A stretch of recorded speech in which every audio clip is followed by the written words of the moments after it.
ঠিক তখনই সাপটার ঘুম ভেঙে যায় আর সে ভোলার দিকে ফোনা তুলে ওঠে। ওগো ওগো তুমি সামনে দেখো, হাড়ির ভিতর সাপ।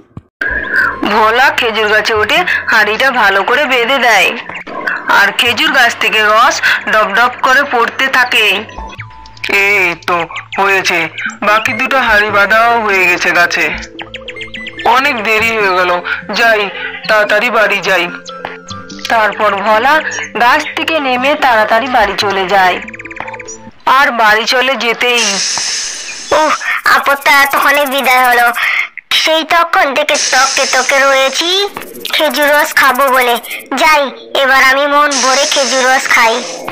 তারপর সেই সাপটা খেজুর গাছ বেয়ে উপরে উঠে যায় এবং মন ভরে হাঁড়ি থেকে খেজুর রস খায়। আহা, অনেকদিন পর মন ভরে খেজুর রস খেলাম। কি স্বাদ এই খেজুর রসের। যাই, এবার একটা লম্বা টানা ঘুম দিই। তারপর সাপটি তার পাশেই তার গর্তে চলে যায়। এদিকে ভোর হতেই, কই গো, শুনছো? বেলা যে গড়িয়ে গেল, খেজুর রস পাড়তে যাবে না? ওঠো এবার। হ্যাঁ গো গিন্নি, অনেক দেরি হয়ে গেল, যাই আমি গিয়ে তাড়াতাড়ি খেজুর রস পেরে আনি। বাবা, আমিও যাব তোমার সাথে। তুই আবার গিয়ে কি করবি?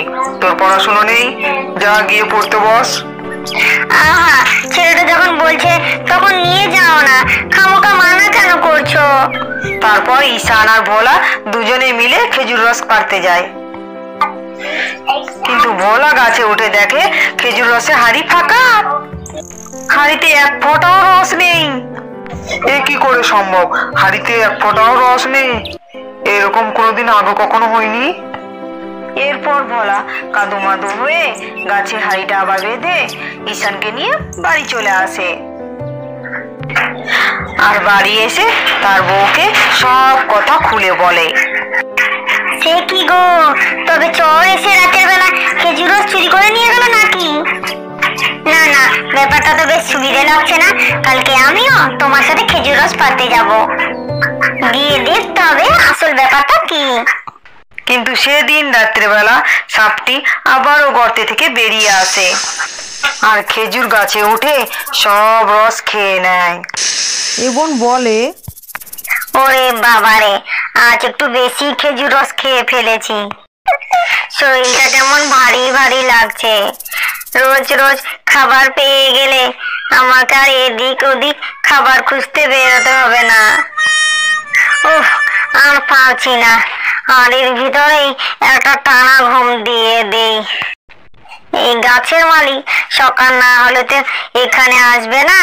আমি ভোর হওয়ার আগেই এখান থেকে পালিয়ে যাব, আর গাছের মালিক কিছুই টের পাবে না। যাই যাই, একটু ঘুমিয়ে নেই।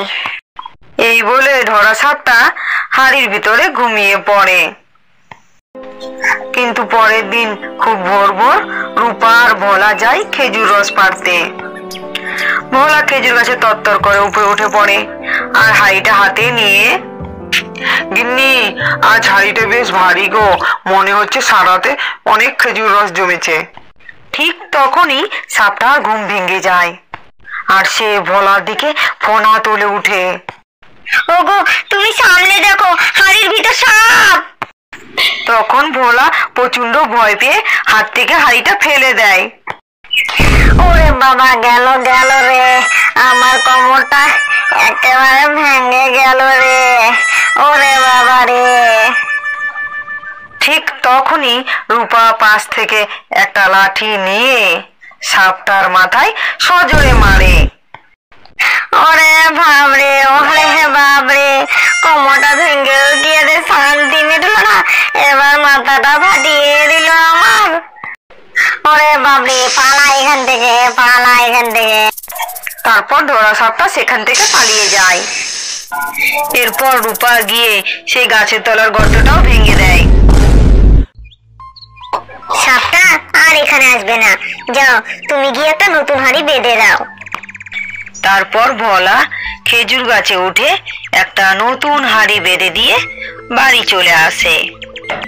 কিন্তু এদিকে এ কি রে ডোরা, তোর এই অবস্থা কি করে হলো? আর বলো না গো প্রভু, সামান্য খেজুর রস খেতে গিয়ে আমারও। এই বলে ধরা তার প্রভু পঞ্চমুখী সাপকে সমস্ত ঘটনা খুলে বলে। তারপর প্রভুর কাছে আর্য জানায়, আপনি কিছু একটা করুন, আমি এর বদলা চাই, আমাকে আপনি শক্তি দিন।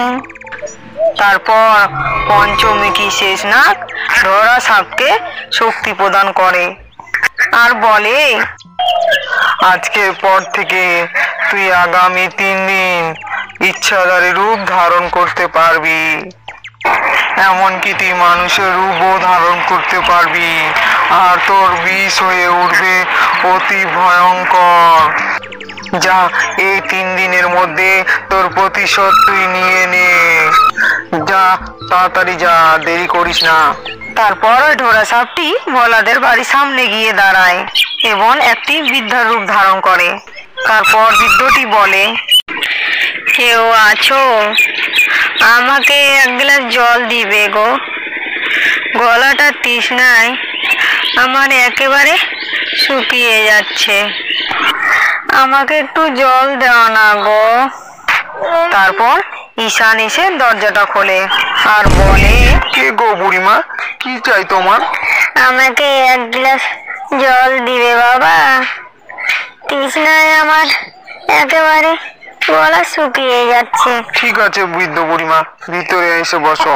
ঈশান তখন বৃদ্ধ মহিলাকে ভিতরে এসে বসায় এবং তার মাকে ডেকে বলে, মা, মা, এই বুড়ি ঠাকুমাকে একটু জল দাও না গো। রূপা তখন এক গ্লাস জল নিয়ে আসে আর বৃদ্ধর হাতে তুলে দিয়ে বলে, ও গো বুড়িমা, তোমার বাড়ি কোথায় গো? আর ভোর দুপুরবেলা তুমি এলে কি করে? আমি একা মানুষ, 3 কুলে কেউ নেই, লোকের বাড়িতে ভিক্ষা করতে করতে খাই, ভিক্ষা করতে করতে এখানে চলে এসেছি। বৃদ্ধর কথা শুনে রূপার খুব কষ্ট হয় আর বলে, বুড়িমা, আমি খেজুর রসের পিঠে বানিয়েছি, তুমি সেগুলো খেয়ে কিছুক্ষণ এখানে বিশ্রাম করো, তারপর না হয় যেও।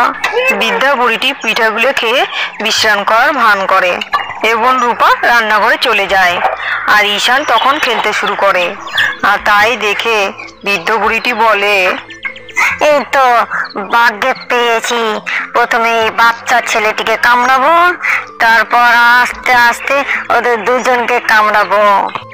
তারপর বৃদ্ধ বুড়িটি সাপের রূপ ধারণ করে পিছনে গিয়ে ঈশানের পায়ে কামড় বসায়। মা, সাপ! ঈশানের চিৎকার শুনে তার মা রান্নাঘর থেকে তাড়াতাড়ি ছুটে আসে। ততক্ষণ সাপটা আবার বৃদ্ধার রূপ ধারণ করে নেয়। এ কি খোকা, কি করে হলো তোর? সাপ কোথা থেকে এলো? ওগো, কে কোথায় আছো? তাড়াতাড়ি আসো, আমার খোকাকে সাপে কামড়িয়েছে যে। রূপার চিৎকার শুনে সেখানে ভোলা তাড়াতাড়ি ছুটে আসে। কি হলো গো, তুমি এভাবে কেন চিৎকার করছো? আর খোকা, খোকা কেন শুয়ে আছে? খোকাকে যে সাপে কেটেছে, তুমি এখনো কোনো ডাক্তার বাবু তো ডেকে আনো। হ্যাঁ গিন্নি, আমি তার সাথে বর্তালয় সাপুরেকেও ডেকে নিয়ে আনছি। সাপুরে? আবার সাপুরে কেন?